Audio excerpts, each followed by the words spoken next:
At the end of the 1990s, a group of St. Petersburg engineers led by Gennady Kainov, the creator of the earlier Astro sport utility vehicle, developed one of the most unusual Russian vehicles of its time, the Jump Off-Roadster.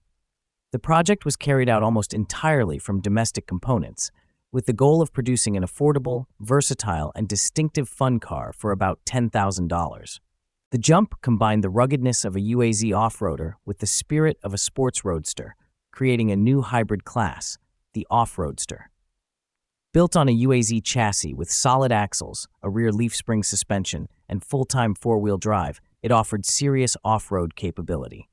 The car featured a two-door fiberglass body, mounted on a steel tubular frame and attached to the chassis via rubber mounts to reduce vibration and noise. The body was composed of lightweight, durable fiberglass reinforced plastic, colored in the mass, which made it resistant to scratches and eliminated the need for repainting.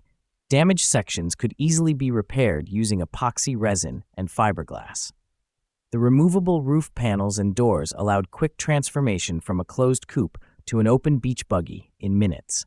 The vehicle was surrounded by steel tube bumpers and sidebars that acted as protective elements against impacts. Inside, the Jump offered 4 seats, front ones borrowed from BMW, a dashboard with Volga instruments, and heater components from the UAZ-2108, making it suitable for year-round use.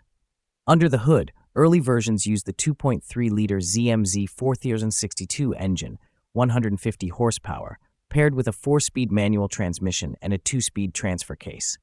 Some prototypes received the more powerful V8 ZMZ 511, which gave the car a deep, throaty exhaust note and strong torque. Despite its off-road purpose, the Jump could reach speeds of up to 160 kilometers per hour, approximately 99 miles per hour, thanks to modified gear ratios and stabilizers that improved on-road handling. Ground clearance reached 22 centimeters, approximately 8.7 inches, allowing it to climb sand dunes, rocks, and muddy terrain with ease.